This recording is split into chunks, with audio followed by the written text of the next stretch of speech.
우리 부장님께서 소개해 주신 것처럼 이 교육부는 다음 세대 교육을 하는 교회 학교와는 다르게 저희 교회에서는 장년들을 집중해서 교육하고 훈련하는 그런 부서입니다. 사실은 많은 교회들이 착각하고 있는 게 있어요. 중고등학교가 끝나면 모든 교육이 다 끝난다고 생각해요. 근데 정반대죠. 사실은 장년들이야말로 더 많은 그런 집중적인 훈련과 교육이 필요한 세대가 바로 장년이죠. 사회생활을 우리가 기도해 주신 집사님도 말씀하셨던 것처럼 사회생활을 하면서 여러분 결혼해서 가정을 꾸리고 또 인생의 목표를 향해 달려갈 때 이런 말씀이 훈련이 되지 않으면 내가 그리스도인이라고 하는 정체성이 없으면 우리 무너지게 되거든요. 그리고 믿음이라는 것은 계속 자라는 거예요. 그냥 중고등학교 때까지만 자라고 끝나는 게 아니라 계속 나이가 70이 되고 80이 돼도 계속 자라야 하는 것이 우리의 믿음이죠. 그래서 저는 앞으로 우리 교육부가 더 많은 훈련들이 만들어지고 개발되어져서 우리 죽을 때까지 훈련받고 죽을 때까지 하나님의 말씀으로 무장하는 그런 교육부가 되기를 주님의 이름으로 축원합니다. 오늘 저는 우리 교육부에게 이 말씀을 좀 드리고 우리 모든 성도들과 함께 했으면 좋겠는데, 마태복음 28장 19절부터 20절까지의 말씀입니다. 우리가 잘 알고 있는 예수님의 지상명령 혹은 더 그레이트 미션이라고 하는 그런 예수님의 말씀을 우리 교육부가 이 말씀을 근거로 해서 사역을 하시면 좋겠어요. 같이 한번 읽어보겠습니다. 그러므로 너희는 가서 모든 민족을 제자로 삼아 아버지와 아들과 성령의 이름으로 세례를 베풀고 내가 너희에게 분부한 모든 것을 가르쳐 지키게 하라. 볼지어다 내가 세상 끝날까지 너희와 항상 함께 있으리라 하시니라. 아멘. 자, 이 말씀을 계속 올려놓고 보시면 뭐라고 합니까? 제자를 삼아라. 우리 한국 정서에서는 제가 무슨 제자를 삼아요? 제가 뭐라고 제자를 삼아요? 이렇게 생각하지만 예수님 분명히 말씀하셨어요. 제자를 삼아라. 그러니까 우리가 지금 1:1 양육을 하시는 분들도 처음에는 그런 의식이었어요. 그리고 양육을 받는 분들도 그런 마음이 좀 있었는데, 저는 성경 말씀을 근거로 말씀드립니다. 제자를 삼는 거예요. 제자를 삼고 어떻게 합니까? 성령으로 세례를 베풀고, 그리고 어떻게 하라고 합니까? 가르쳐라. 그리고 그 다음에 어떻게 합니까? 지키게 해라. 이게 중요해요. 지키게 해라. 지키게 하는 건 계속 같이 해야 되는 거예요. 계속 지도해 줘야 되는 거예요. 한 번 배웠다고 수료했다고 나 중고등부 끝났다고 그냥 끝나는 것이 아니라 계속 그걸 지킬 수 있도록 지도해 주는 누군가가 필요하다는 거예요. 그리고 놀라운 말씀이 있죠. 그랬을 때 어떻게 합니까? 우리 주님은 우리들과 영원히 함께 계실 것이다. 여러분, 우리가 영적으로 살아있는 방법이 바로 여기 있어요. 내가 제자 삼고 내가 훈련받는 거예요. 이럴 때 주님이 영원히 나와 함께 하실 것이다. 그래서 여러분, 우리 교회는 끊임없이 배우고 훈련하고 여러분들이 양육자가 되고 여러분들이 리더가 되고 여러분들이 끌어주는 사람이 되어서 계속 가르치고 지키게 하고 또 그것을 훈련받고, 그러면서 우리가 계속해서 성장해 가는 우리 동탄 꿈의 교회가 되고 우리 교육부가 그런 일들을 많이 해나가게 되기를 주님의 이름으로 축복합니다. 자, 오늘 이 말씀을 우리가 이어서 우리 지난주에 이어서 우리가 계속해서 지금 나누고 있는 말씀이죠. 우리 안에 우리 시대의 구원의 말씀을 우리가 함께 하고 있는데, 창세기 1장을 우리가 지금 새로운 관점에서 계속해서 보고 있죠. 창세기 1장을 볼 때 어떤 눈으로 보라고 그랬죠? 어떤 눈으로? 그렇죠. 지금 여러분이 속으로 지금 얘기하고 있어요. 바벨론의 포로로 잡혀간 백성들의 그 심정으로 오늘 이 본문을 봐라. 지금 내 눈으로 보는 것이 아니라 바벨론의 포로로 잡혀간 한 BC 한 600년, 570년 정도 되죠. 그때의 눈으로 봐라라고 하는 거예요. 그랬을 때 여러분 지난주 보신 것처럼 창세기 1장 1절부터 3절까지의 말씀은 어떤 말씀이었어요? 눈물이 없이는 읽을 수 없는 말씀이었죠. 그렇죠?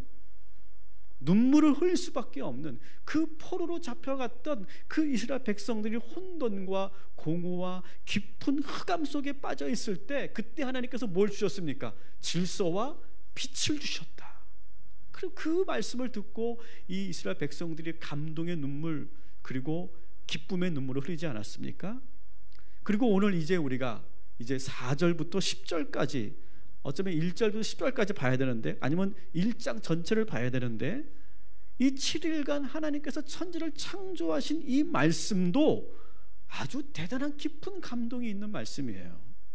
이거는 그냥 첫째 날 뭘 만드셨고 둘째 날 뭘 만드셨고 어릴 때 내가 그냥 7일 동안 하나님께 천지를 창조하신 걸 내가 뭐 외우고 그리고 성경 퀴즈 할 때나 그런 필요한 그런 말씀이 아니라 아니면 어떤 창조 과학적 어떤 근거를 제시하기 위해서 쓰여진 말씀이 아니라 이 말씀은 더 살아 운동력이 있는 그런 메시지가 여기에 있는데 어떤 눈으로 볼 때?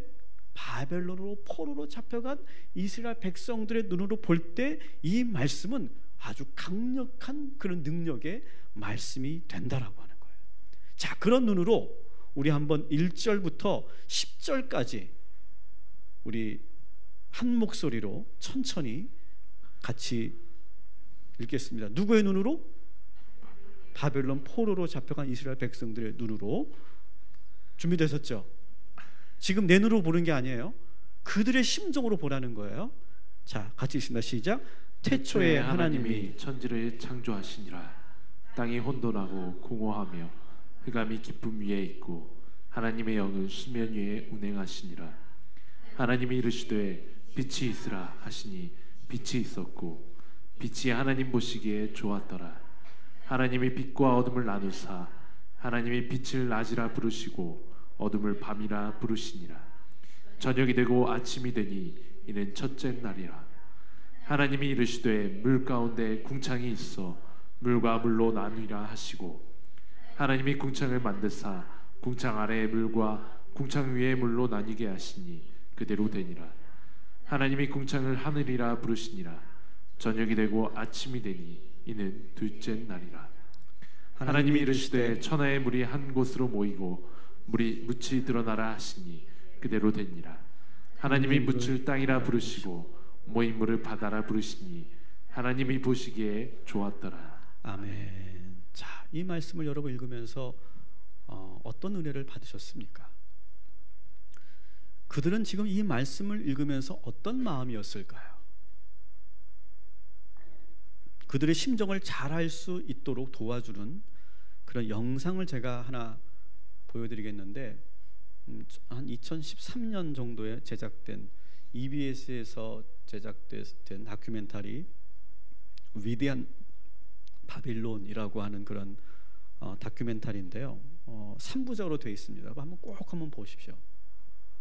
아주 좋은 그런 다큐멘터리를 제가 오랜만에 찾았는데 이 창세기에 나오는 그런 시대적 배경과 아주 잘 연결되어 있는 그런 장면입니다.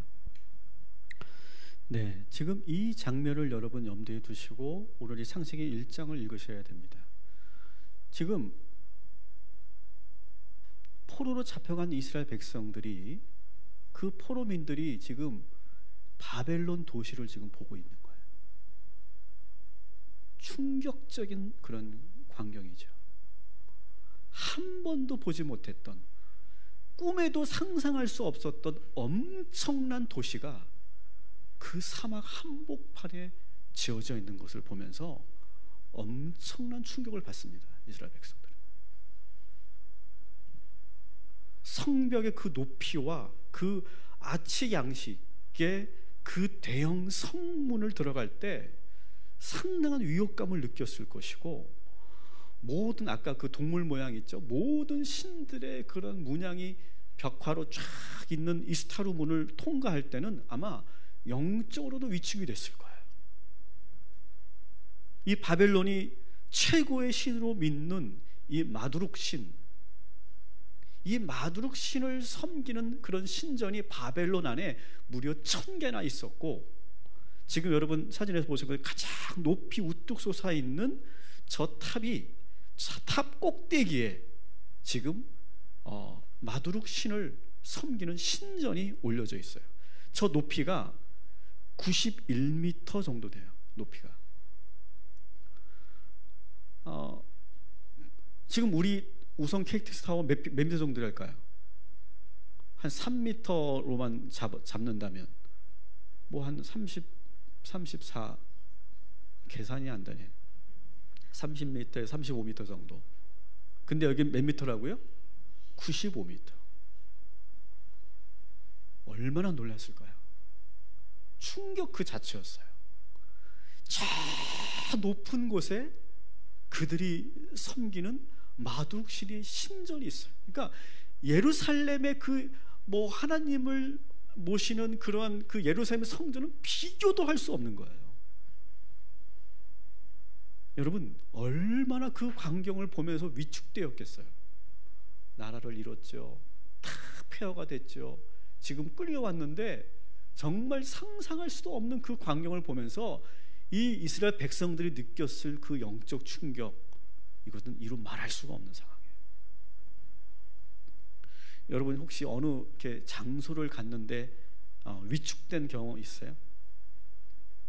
위축된 어딜 딱 갔는데 갑자기 확 기가 죽는 경험 해보셨어요?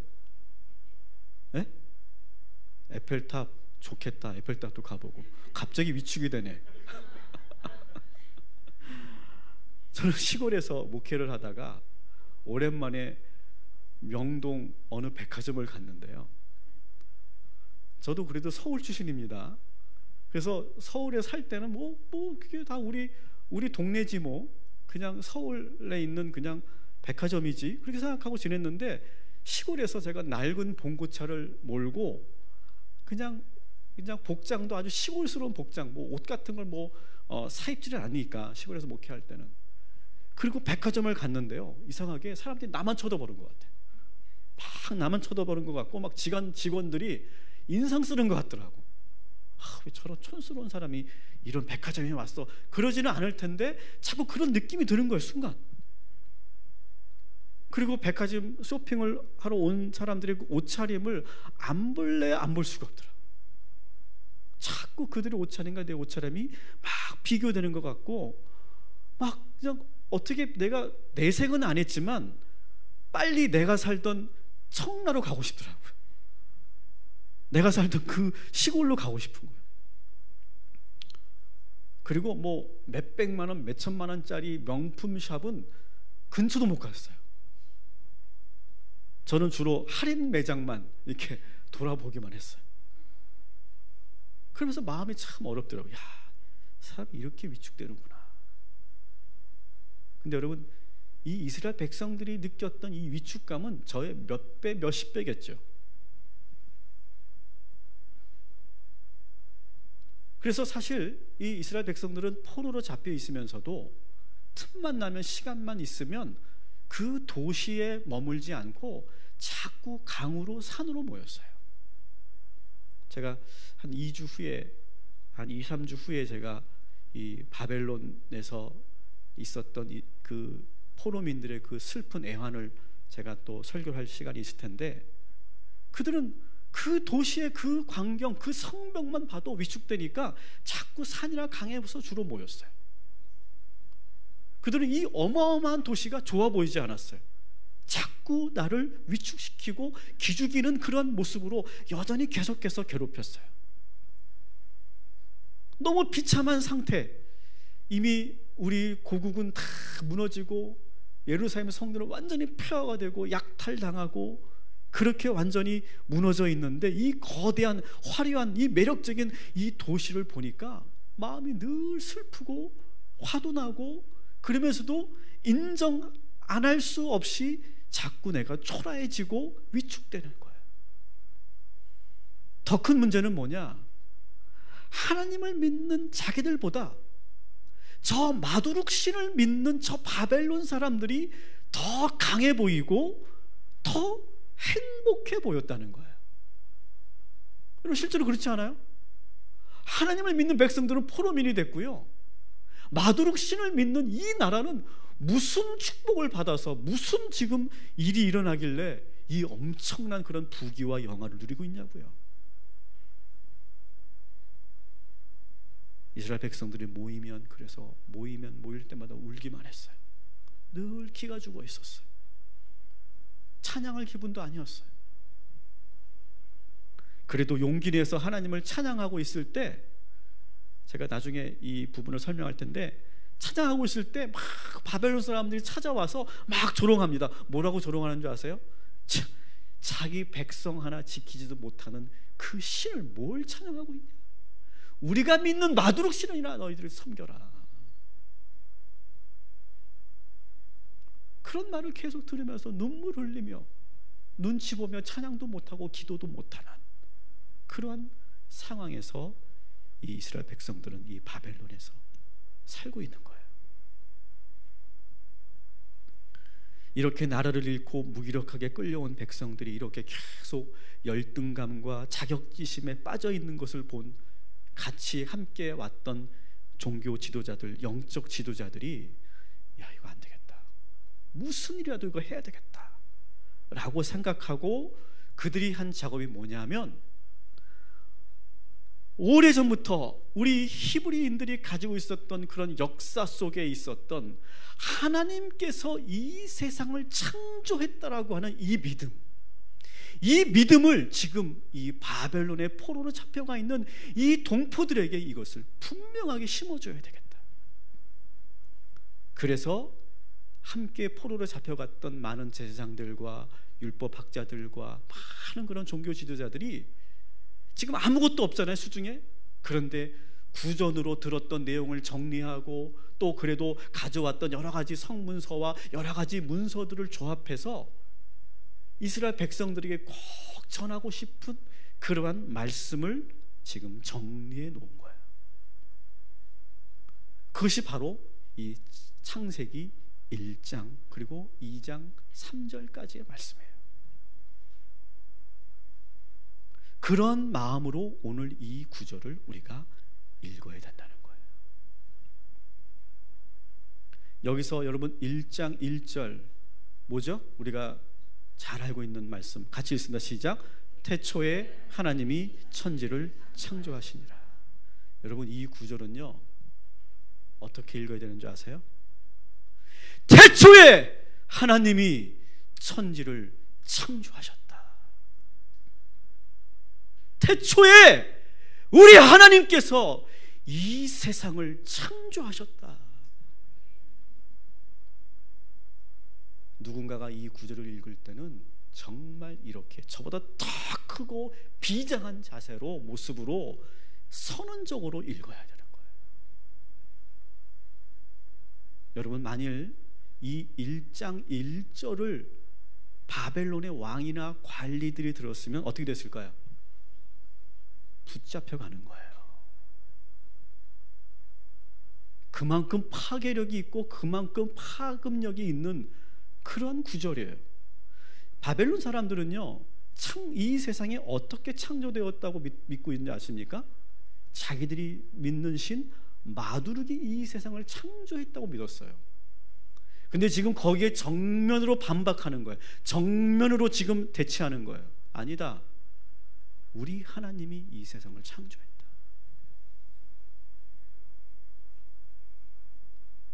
이 바벨론의 창조 신화를 보면 그냥 쭉 제가 설명드릴게 외울 필요는 없어요. 이건 우리랑 상관없는 거니까. 근데 들어보면 참 웃기고 재밌어요. 이런 거예요. 생수와 풍요의 신 아푸스라고 하는 신이 있고, 또 혼돈과 흑암의 신 티아마트라고 하는 여신이 있어요. 근데 이 두 신이 얼레리껄레리가 돼가지고 결혼을 했어요. 결혼을 해서 또 자식을 낳았어. 참 그 신화들이 참 재밌죠. 자식을 낳고 또 자식을 낳는데, 그러니까 손자들이겠죠. 손주들이 있는데 그 손주 신들이 아누와 에라고 하는 신인데, 이 두 손자들이 자꾸 방탕한 생활을 하는 거예요. 그래서 할아버지 신 아푸스가 그 두 손주 신을 어떻게 했을까요? 죽여버려요. 그리고 그 시체 위에 왕국을 세웠는데 그게 무슨 왕국이야? 바벨론 왕국이에요. 그리고 그 자리에서 해의 신, 태양의 신 마두룩을 다시 낳아요. 그런데 그것을 지켜보고 있었던 그 할머니 신 티아마트 신이 복수를 합니다. 아니 왜 두 손주를 죽이고 왜 지금 마두룩이라는 저놈을 또 낳았어? 그래서 복수를 하기 위해서 마두룩을 계속 괴롭혀요. 계속 밀리다가 이 마두룩이 구름 속에서 전차를 타고 바람을 일으키며 그물로 할머니 신 티아마트를 사로잡은 후에 활로 그 가슴을 찔러서 그 할머니 신을 죽여요. 그리고 그 죽은 할머니의 시신을 반으로 찢어요. 그래서 반으로 찢어서 하나는 하늘을 만들고 하나는 뭘 만들어? 땅을 만들어. 그리고 나서 이 할머니 신과 재혼한 킹구라고 하는 신이 있는데 그 신을 죽여서 거기서 뽑은 피로 뭘 만들면 인간을 만들어요. 그 후로부터 이 마두룩 신은 창조 신이 되었고 그리고 신 중에 신으로 인정받는, 그래서 모든 바벨론의 그 사람들은 이 마두룩 신을 최고의 신으로 섬기는 그러한 신화가 여기에 만들어진 거예요. 여러분, 처음에 이스라엘 백성들이 그 엄청난 지구라트를 보면서 이 거대한 도시를 보면서 기가 확 죽었다가 어떻게 됩니까? 이 창조 신화를 듣고서 여러분처럼 반응했어요. 피식 웃는 거예요. 이게 뭐야? 겉으로는 화려하고 정말 완벽한 것 같고 정말 뭐 우리랑 비교해서 비교도 안 되는 그 엄청난 그런 지금 업적을 남는 것 같은 그들이 사실은 말도 안 되는 그런 신화 속에서 이런 나라를 만들었구나. 그걸 보고 이스라엘 백성들은 자신 있게 다시 창세기 1장 1절을 선포하는 거예요. 우리 다 같이 선포하겠습니다. 태초에 하나님이 천지를 창조하시니라. 아멘. 웃기지 마. 너희가 틀렸어. 온 우주 만물을 지으신 분은 마두룩이 아니라 우리가 믿는 하나님이에요. 마두룩이 태양의 신이라고 웃기고 있네. 그 태양도 우리 하나님이 만든 거거든. 태양은 그냥 피조물일 뿐이거든.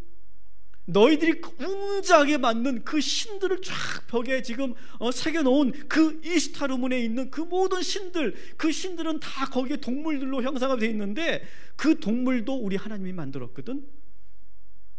다섯째 날에 인간을 누구누구의 피로 만들었다고 웃기고 있구나. 인간은 하나님이 직접 흙으로 빚으셔서 그 코에 생기를 불어넣으셔서 만드셨어. 그러면서 이스라엘 백성들에게 그 종교 지도자들이 이 창세기 1장을 읽어주면서 이렇게 외쳐요. 이스라엘 백성들아, 저 느부갓네살이 건설한 저 성을 보고 놀라지 마라. 저 높이 쌓아올린 저 바벨탑을 보고 부러워하거나 위축되지 말아라.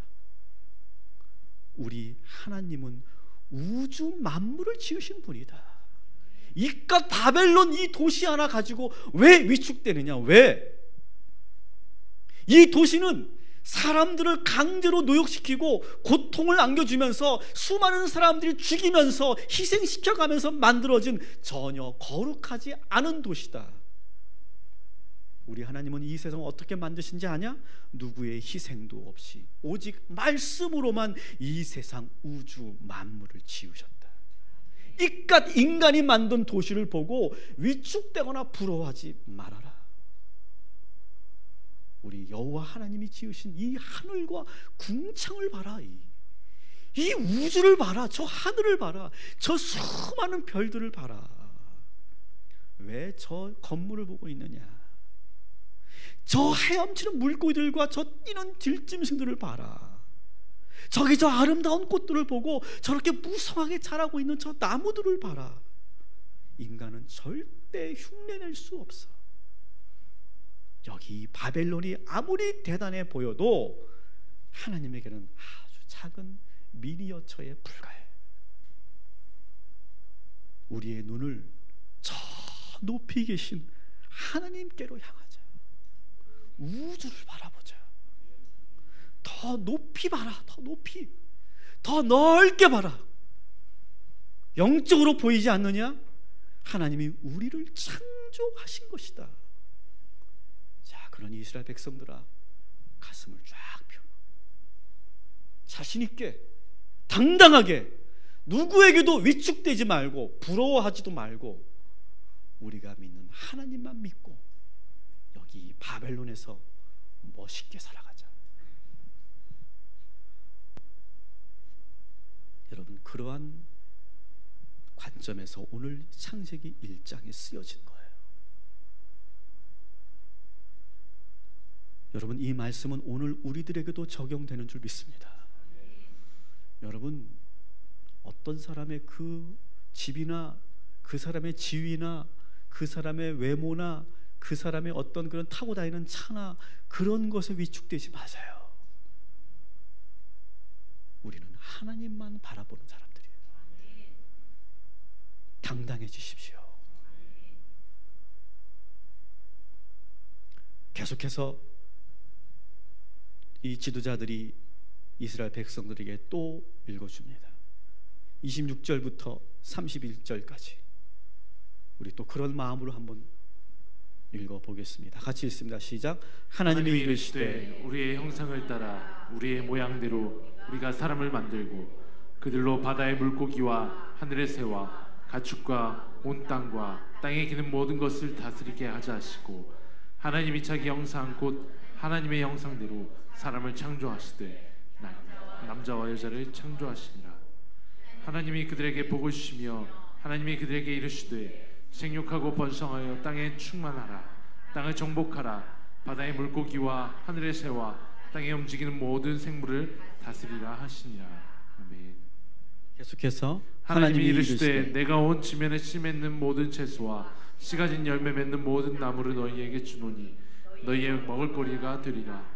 또 땅의 모든 짐승과 하늘의 모든 새와 새 명령이 있어 땅에 기는 모든 것들은 내가 모든 푸른 풀을 먹을 거라고 주노라 하시니 그대로 되니라. 아멘. 31절. 하나님이 지으신 그 모든 것을 보시니 보시기에 심히 좋았더라. 저녁이 되고 아침이 되니 이는 여섯째 날이니라. 아멘. 여러분, 우리 조대경 전사님에서 기도 많이 해주시기 바랍니다. 네, 저렇게 발음이 꼬일 때가 있어요. 저도 많이 실수해서 맡겼더니 저 양반이 더 많이 실수해요. 여러분, 이 구절은 어떤 메시지가 있을까요? 여러분, 저 바벨론 왕을 너무 두려워하지 마십시오. 저 사람 역시 인간일 뿐입니다. 하나님이 만드신 피조물일 뿐입니다. 그리고 우리를 너무 자책하지 맙시다. 우리는 하나님의 형상으로 지어졌습니다. 우리 안에 지금 하나님의 형상이 있습니다. 하나님의 형상을 우리 회복합시다. 여러분, 느부갓네살에게만 권한이 있는 것이 아닙니다. 느부갓네살만 모든 걸 할 수 있는 것이 아닙니다. 하나님은 우리 모두에게, 특히 우리 하나님의 백성 모두에게 우리의 모든 하나님이 지으신 것을 맡겨주셨다고 오늘 이렇게 말씀하고 있지 않습니까? 그리고 모든 땅을 정복하고 생육하고 번성하라고 그렇게 허락하시지 않았습니까? 언젠가 우리는 다시 정복하고 다스리게 될 것입니다. 여러분, 현재 여기서 열심히 삽시다. 생육도 하고 번성도 합시다. 결혼도 하고 돈도 벌고 여기서 슬퍼 말하지 말고 멋지게 한번 살아봅시다. 이러한 모습을 보시고 우리 하나님께서 심히 기뻐하실 것입니다. 그렇게 저녁이 되고 아침이 되면 시간이 흘러갈 것이고 모든 것은 다 하나님의 창조 섭리에 의해서 진행될 것입니다. 그런 의미로 이 창세기 1장에 이스라엘 백성들에게 선포되는 거예요.